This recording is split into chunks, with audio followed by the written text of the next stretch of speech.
മുത്തശ്ശി കഥയിലേക്ക് എല്ലാവർക്കും സ്വാഗതം. കൊച്ചുണ്ണിയുടെ ചില കുസൃതികളും വികൃതികളും ഒക്കെയാണ് നമ്മളിപ്പോ കേട്ടുകൊണ്ടിരിക്കുന്നത്. ഇന്നും ഒരു കുസൃതിയുടെ കഥ പറയാം. ഒരിക്കല് കൊച്ചുണ്ണി കയ്യില് ഒരു 10 പൈസ ഇല്ലാതെ ചെലവിനും ഒന്നുമില്ലാണ്ട് ബുദ്ധിമുട്ടി.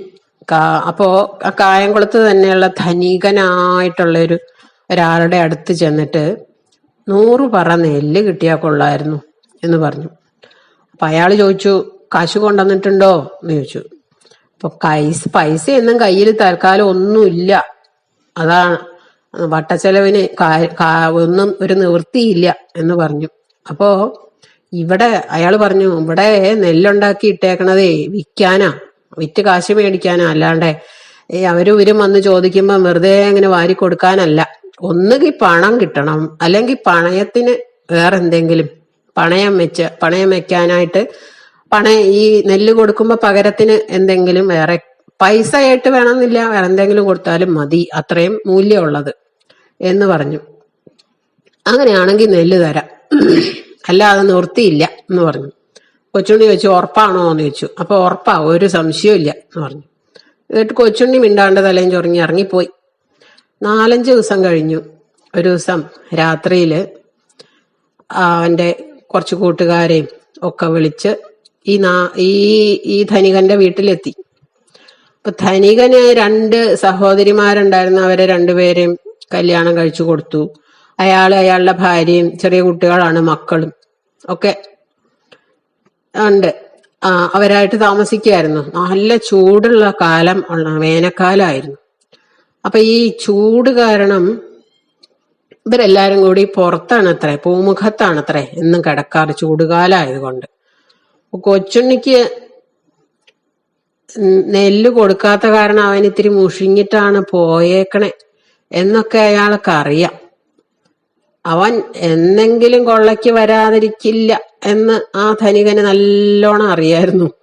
അപ്പോ അയാള് അത്താഴം കഴിഞ്ഞാൽ ഭാര്യയുടെയും കുട്ടികളുടെയും ആഭരണങ്ങളെല്ലാം അഴിച്ചു വാങ്ങി അറയ്ക്കകത്ത് ഒരു പെട്ടിയിൽ വെച്ച് പൂട്ടും. അതുപോലെ തന്നെ പെരയുടെ സകല വാതിലും അടച്ചു പൂട്ടി ഒക്കെ ചെയ്തിട്ടാണ് അകത്തുനിന്ന് അടയ്ക്കാൻ പറ്റണതൊക്കെ അകത്തുനിന്ന് അടയ്ക്കും, പുറത്തേക്ക് ഇറങ്ങി പൂമുഖവാതിലും അടയ്ക്കും. എന്നിട്ട് ആണ് കിടന്നുറങ്ങണ. സകല വാതിലും ജനലും എല്ലാം അടച്ചു പൂട്ടി പടിപ്പുരയുടെ വാതിലും എല്ലാം പടിപ്പുരയില് കാവലിനായിട്ട് 5-6 പേരെ നിർത്തുകയും ചെയ്തിരുന്നു അത്ര. ഇതൊന്നും പോരാഞ്ഞിട്ട് പടിപ്പുരയില് കാവലിനായിട്ട് 5-6 പേരെ നിർത്തിയിട്ടുണ്ട്. എന്നിട്ടാണ് അത്ര ഇയാള് പുറത്തു കിടന്ന് ഉറങ്ങും. അപ്പോ ഈ കൊച്ചുണ്ണി ഒരു ദിവസം ഈ കൂട്ടുകാരുമായിട്ട് ചെന്ന ദിവസവും ഇയാൾ അങ്ങനെയൊക്കെ തന്നെയാണ് ചെയ്തത്. കൊച്ചുണ്ണി എവിടെ ചെന്നാലും പെരക്കകത്ത് കടക്കുക പതിവില്ല. പെരക്കകത്ത് കയറി ചെന്ന് കണ്ണി കണ്ടത് എടുത്തുകൊണ്ട് പോരണ പതിവൊന്നും കൊച്ചുണ്ണിക്കില്ല. കഴിഞ്ഞ പ്രാവശ്യം കേട്ടല്ലോ, മറ്റേ ആൾമാറാട്ടം നടത്തി എല്ലാം എടുത്തോണ്ട് പോയത്. അങ്ങനെയാണ് കൊച്ചുണ്ണി ഇങ്ങനെ നിർദ്ദേശം കൊടുക്കും കൂട്ടുകാർക്ക്, അവരതുപോലെ ചെയ്യും. അതുപോലെ തന്നെ ഇവിടെയും ഒരു സൂത്രം ചെയ്തു. പെരയുടെ പുറകുവശത്തുള്ള ഭിത്തി കുത്തിപ്പൊളിച്ച് കൂട്ടുകാര് അകത്ത് കടന്ന് കള്ളത്താക്കോലിട്ട് അറ തുറന്നു. അപ്പൊ ആ പൊന്നും പൈസയും എല്ലാം എണ്ണിയെടുക്കാൻ തുടങ്ങി. അപ്പോ കൊച്ചുണ്ണി ആയുധം ധരിച്ച് ഇങ്ങനെ പുറത്ത് നിൽക്കുകയുള്ളൂ. എന്തെങ്കിലും അപകടം പറ്റുമോ എന്ന് നോക്കി അങ്ങനെ ജാഗരൂകനായിട്ട് നിൽക്കൂത്രേ. അകത്ത് കടന്നവർ ഓരോന്ന് തപ്പി ലൈറ്റ് അന്ന് കറണ്ടൊന്നും ഇല്ലല്ലോ, അത്രയും കാലം മുമ്പല്ലേ, കറണ്ടൊന്നും കണ്ടുപിടിച്ച എല്ലായിടത്തും ഒന്നും എത്തിയിട്ടില്ലാത്ത കാലാണ്. അപ്പൊ എന്തെങ്കിലും ഇത്തിരി വെളിച്ചത്തിലായിരിക്കും ഈ നോക്കണത്. അപ്പൊ അങ്ങനെ ഇവര് തപ്പി അങ്ങനെ നടന്നു കഴിഞ്ഞപ്പോ ചില ഓട്ടുപാത്രങ്ങളിലൊക്കെ ആരോ ഒരാളുടെ കാല് തട്ടിയിത്രേ. അപ്പൊ എല്ലാം കൂടി ഉരുണ്ട് വരണ്ട വീണ് വലിയ ശബ്ദം ഉണ്ടായി. അത് കേട്ടിട്ട് ഈ ധനികൻ അങ്ങോട്ട് ഉണർന്നു. അപ്പോഴത്തേക്കും കാവൽക്കാരും എല്ലാരും ഓടിയെത്തി. ഉടനെ വിളക്കും ചൂട്ടും ഒക്കെ കത്തിച്ച് എല്ലാരും കൂടി ഓടി വന്നു. അപ്പൊ കൊച്ചുണ്ണി എന്താന്ന് വെച്ചാൽ കുറച്ച് ദൂരെ അങ്ങ് മാറി നിന്നു. കാണണ്ടെന്ന് വിചാരിച്ചിട്ട്. അപ്പോ അയാള് ധനികൻ വേഗം താക്കോലൊക്കെ എടുത്ത് പെര തുറന്നു. പെര തുറക്കുന്ന അത് കേട്ട് അയാളുടെ ഭാര്യയെ ഉണർന്നു. എല്ലാരും കൂടി പെരക്കകത്തേക്ക് പോയി. അപ്പോ കാര്യം പറ്റി, കൂട്ടുകാരെ ഇയാള് പിടിച്ചത് തന്നെ എന്ന് കൊച്ചുണ്ണി വിചാരിച്ചു. അപ്പൊ പെര തുറക്കുന്ന ശബ്ദം കേട്ട് കൂട്ടുകാര് പെരയുടെ ഏതൊക്കെ മൂലയിൽ പോയി പതുങ്ങി ഒളിച്ചിരുന്നു. നായർ അതുകൊണ്ട് ഇരുട്ട് അങ്ങനെ അത്ര വെളിച്ചമൊന്നും ഇല്ലാത്ത കൊണ്ട് അവരെ ഒന്നും കണ്ടുപിടിക്കാൻ പറ്റിയില്ല അത്രേ. എല്ലാരും പെരക്കകത്തായി എന്ന് മനസ്സിലായപ്പോ കൊച്ചുണ്ണി എന്ത് ചെയ്തു, അവിടെ പിള്ളേരും ഉറങ്ങിക്കിടപ്പുണ്ടല്ലോ, ആ പിള്ളേരെ ഉറങ്ങിക്കിടക്കണ പിള്ളേരെ പൊരയുടെ ഇതിന്റെ ഒരു ഭാഗത്തുള്ള വയലിലേക്ക് എടുത്ത് ഇട്ടു അത്രേ, ചില കണ്ടത്തിലേക്ക് എടുത്തിട്ടൂന്ന്. അവര് കിടന്ന് അലമുറയിട്ട് കരയാൻ തുടങ്ങി. ഉറക്കത്തിന്റെ ഇടയിൽ ഈ പാടത്തേക്ക് അങ്ങോട്ട് കൊണ്ടിടുക ചെയ്തേ. ഈ പിള്ളേർ അവിടെ കിടന്ന് അലമുറയിട്ട് നിലവിളിക്കാൻ തുടങ്ങി.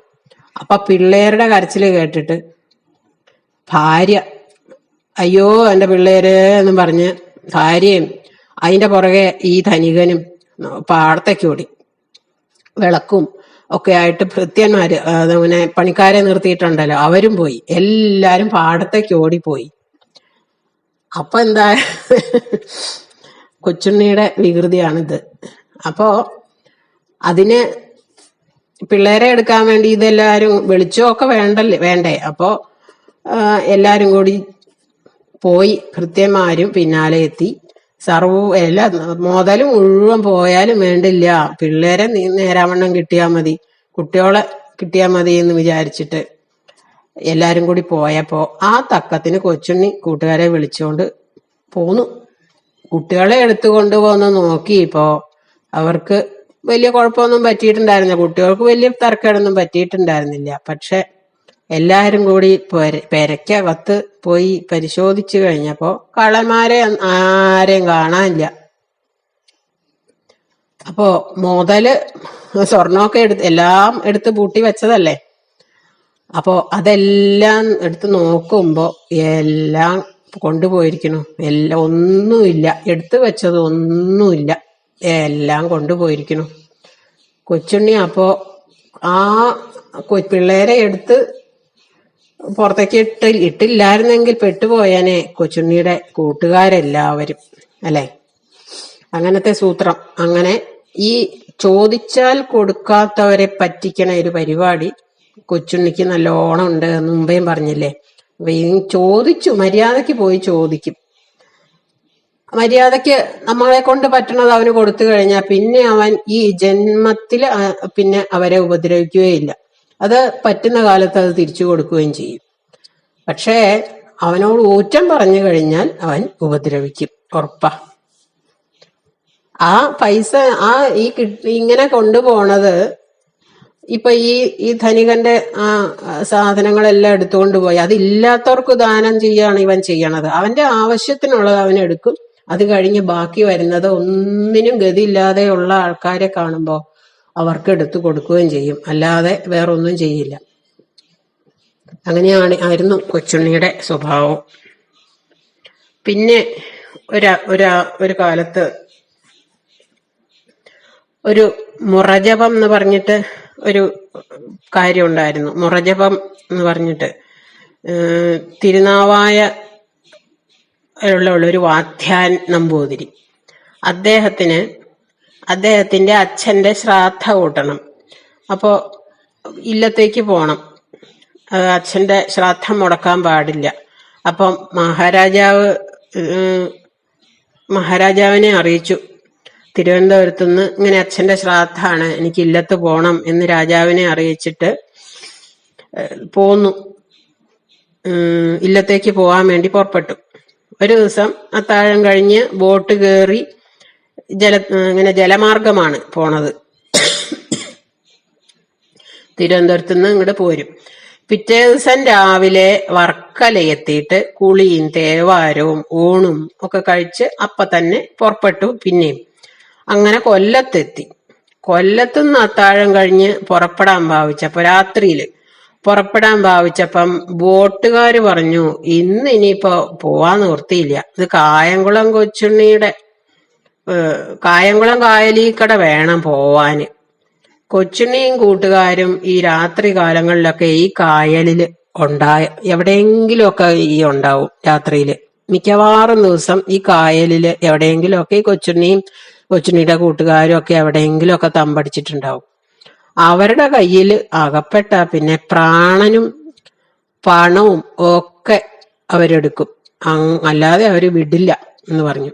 അതുകൊണ്ട് രാവിലെ പോവുക നല്ലത് എന്ന് പറഞ്ഞു. അത് കേട്ട് വാദ്യാര് പറഞ്ഞു എനിക്ക് രാവിലെ എന്റെ ഇല്ലത്തെത്തണേ, രാവിലെ ഇപ്പൊ ഇതാണ് ശ്രാദ്ധല്ലേ, കൊച്ചുണ്ണി ഒരു മനുഷ്യൻ തന്നെയല്ലേ, അവൻ ഉപദ്രവിക്കാതിരിക്കാൻ എന്തെങ്കിലും നിവൃത്തി ഉണ്ടോന്ന് നോക്കാം, ഇപ്പൊ തന്നെ പുറപ്പെടാതെ നിവൃത്തിയില്ല, എനിക്ക് നാളെ അമ്പലപ്പുഴ എത്തണം എന്ന് പറഞ്ഞു. എനിക്ക് നാളെ രാവിലെ ആകുമ്പോഴേക്കും അമ്പലപ്പുഴ എത്തണം, അതുകൊണ്ടാണ് ഇന്ന് രാത്രി തന്നെ പുറപ്പെട്ടത്. കൊച്ചുണ്ണി എന്ന് പറയണ ഒരു മനുഷ്യനല്ലേ, നമ്മളെ പോലെ തന്നെ, അവൻ ഉപദ്രവിക്കാതിരിക്കാൻ എന്തെങ്കിലും നിവൃത്തി ഉണ്ടെങ്കിൽ നമുക്ക് ചെയ്യാം എന്നൊക്കെ പറഞ്ഞ് അവർക്ക് ഒരു ധൈര്യം കൊടുത്തു. എന്നാ അവിടുന്ന് കൽപ്പിച്ച പോലെ എന്നൊക്കെ പറഞ്ഞിട്ട് അവര് തോണി എടുത്തു. ആപത്ത് വല്ലതും ഉണ്ടായിട്ടുണ്ടെങ്കിൽ ഞങ്ങളുടെ പേരില് ഒരു ദേഷ്യം തോന്നരുതേ അവിടുന്ന് അങ്ങക്ക് എന്ന്, അതുകൊണ്ടാണ് മുമ്പേ പറഞ്ഞത് എന്ന് ഈ ബോട്ടുകാരും പറഞ്ഞു. ബോട്ടുകാര് എല്ലാം റെഡിയായി, എല്ലാം ബോട്ടൊക്കെ എടുത്ത് ബോട്ട് നീക്കി തുഴയാൻ തുടങ്ങി. ബോട്ട് വിട്ടു. നേരം വെളുക്കാന് കുറച്ച് നേരം കൂടിയേ ബാക്കിയുള്ളൂ. പുലർച്ചെ ഇരുട്ട് മാറിഞ്ഞിട്ടില്ല. അപ്പോ വേറൊരു ബോട്ടില് കുറച്ച് ദൂരത്തുനിന്ന് വേറൊരു ബോട്ടില് വലിയ ഗൗരവമായിട്ട് ആരാ ബോട്ട് അവിടെ നിക്കട്ടെ എന്ന് പറഞ്ഞു, ഭയങ്കര ഗൗരവത്തില്.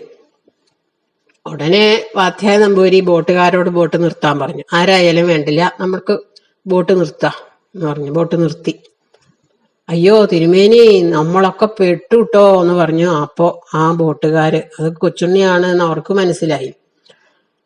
നമ്മളെല്ലാം പെട്ടുട്ടോ, നമുക്ക് ബുദ്ധിമുട്ടായി എന്ന് പറഞ്ഞു. അപ്പൊ ഈ ഒരു ഈ അന്നത്തെ കാലത്ത് ചങ്ങലവട്ട എന്ന് പറഞ്ഞിട്ട് ഒരു ജാതി വിളക്കുണ്ട്. ആ വിളക്കുണ്ടാവും ഈ ബോട്ടില്. അതെടുത്തിട്ട് മുമ്പോട്ട് വെച്ചു. എന്നിട്ട് ബോട്ടിന്റെ വാതിലൊക്കെ തുറന്നിട്ട് ഒരു കൂസലില്ലാതെ ഈ നമ്പൂരിപ്പാട് അവിടെ ഇരുന്നു. ഈ ബോട്ടിലിരിക്കണ ബോട്ടുകാരൊക്കെ പ്രാണഭയത്തോടെ ഇങ്ങനെ കിട്ടാന്ന് വിറയ്ക്കാണ് അത്രേ. ശ്വാസം പോലും എടുക്കാൻ പറ്റാത്ത അവസ്ഥയിലാണ്. അവരൊക്കെ പേടിച്ചിട്ട് എന്താ ഇനി ഉണ്ടാവുക എന്ന് പറയാൻ പറ്റില്ല. കൊച്ചുണ്ണിയല്ലേ വരണത്. ബോട്ട് നിർത്താൻ പറഞ്ഞു. അപ്പൊ കൊച്ചുണ്ണിയുടെ ബോട്ട് ഇങ്ങനെ വരുന്നുണ്ട് ഇവരുടെ നേരെ. ബോട്ടല്ല, ഒരു ഓടിവെള്ളമാണ് അത്രേ വന്നത്. അപ്പൊ ഉടനെ വഞ്ചിയിലാരാ കൊച്ചുണ്ണിയല്ലേ എന്ന് ചോദിച്ചു ഈ നമ്പൂരിപ്പാട്. ബോട്ടിലേക്ക് ഇങ്ങോട്ട് കേറിക്കോളൂ എന്ന് പറഞ്ഞു അത്രേ നമ്പൂരിപ്പാട്. അപ്പൊ ആ കൊച്ചുണ്ണിക്ക് ഇത്തിരി ഒരു ശങ്ക വന്നു. ഇത്രയും ധൈര്യത്തോടെ ഇങ്ങനെ എന്നോട് അങ്ങോട്ട് കയറി ചെന്നോളാൻ പറയണ ഈ ഗംഭീരൻ ആരായിരിക്കും എന്നൊക്കെ വിചാരിച്ചു. ആരെങ്കിലും ആവട്ടെ, അത് കേട്ടിട്ടൊന്നും പേടിച്ച് പിന്മാറി പോണത് ശരിയല്ലല്ലോ എന്ന് വിചാരിച്ചിട്ട് കൊച്ചുണ്ണി ഞാൻ കൊച്ചുണ്ണി തന്നെയാണ്, കായംകുളം കൊച്ചുണ്ണിയാ എന്ന് പറഞ്ഞു. എന്നിട്ട് പറഞ്ഞു ബോട്ടിലേക്ക് കയറി. ഉടനെ വാദ്യാനമ്പൂരി പറഞ്ഞു അവിടെ ഇരിക്കൂ എന്ന് പറഞ്ഞു. കായംകുളം കൊച്ചുണ്ണി അത് കേട്ട് കായംകുളം കൊച്ചുണ്ണി അവിടെ ഇരുന്നു. അദ്ദേഹം പറഞ്ഞിടത്തിരുന്നു. അപ്പൊ അദ്ദേഹം പറഞ്ഞു കായംകുളം കൊച്ചുണ്ണി എന്ന് കേട്ടു തുടങ്ങിയിട്ട് കുറച്ച് കാലായി, ഒന്ന് കാണണമെന്ന് വിചാരിച്ചിരുന്നു, ഇപ്പോഴാ അതിന് ഭാഗ്യം കിട്ടിയേ എന്ന് പറഞ്ഞു ആ നമ്പൂരിപ്പാട്. ഇപ്പോഴേ പറ്റിയുള്ളൂ, അതൊരു ഭാഗ്യമായി, വലിയ സന്തോഷമായിട്ടോ എന്ന് പറഞ്ഞു. ഈ സമയത്ത് ഇതിലെ പോയാ കൊച്ചുണ്ണിയെ കാണാൻ തരാവുന്നതാ ഈ ബോട്ടുകാരാ എന്നോട് പറഞ്ഞതേ. അതുകൊണ്ടാണ് ഈ അസമയത്ത് തന്നെ ഞാൻ അങ്ങോട്ട് പുറപ്പെട്ടത്. ഞാൻ തിരുനാവായ വാദ്യാരാണ്. മുറജപം സംബന്ധിച്ച് തിരുവനന്തപുരത്ത് ആയിരുന്നു. അപ്പോ എനിക്ക് മറ്റന്നാ എന്റെ അച്ഛന്റെ ശ്രാദ്ധാണ്. നാളെ ഒരിക്കലും ഒക്കെ നോൽക്കണം. അതുകൊണ്ട് നാളെ വെളുപ്പാങ്കാലാവുമ്പോഴേക്ക് ഇല്ലത്തെത്താൻ തിടുക്കത്തില് പോവാണ്. ഇല്ലത്തെത്താൻ സമയമില്ലാത്തത് കൊണ്ട് കോട്ടയത്തിനടുത്ത് കുടമാളൂര് എന്ന് പറഞ്ഞൊരു ഒരു ഇല്ലം വേറെയുണ്ട്. കുടമാളൂര് എന്ന് പറയുന്ന സ്ഥലത്ത് ഇല്ലത്ത് ആൾക്കാരുണ്ട്. അപ്പൊ അവിടെ ചെന്നിട്ട് ശ്രാദ്ധ കൂട്ടാം എന്നാണ് വിചാരിക്കുന്നത്. ശ്രാദ്ധം കഴിഞ്ഞ അന്ന് തന്നെ ഇങ്ങോട്ടും പോരണം. അപ്പൊ ലക്ഷദ്വീപത്തിന് മുമ്പ് തിരുവനന്തപുരത്ത് എത്തണം. അങ്ങനെ ഉടനെ മടങ്ങി വരണല്ലോ എന്ന് വിചാരിച്ചിട്ട് കോട്ടയം വരെ പോണുള്ളൂ.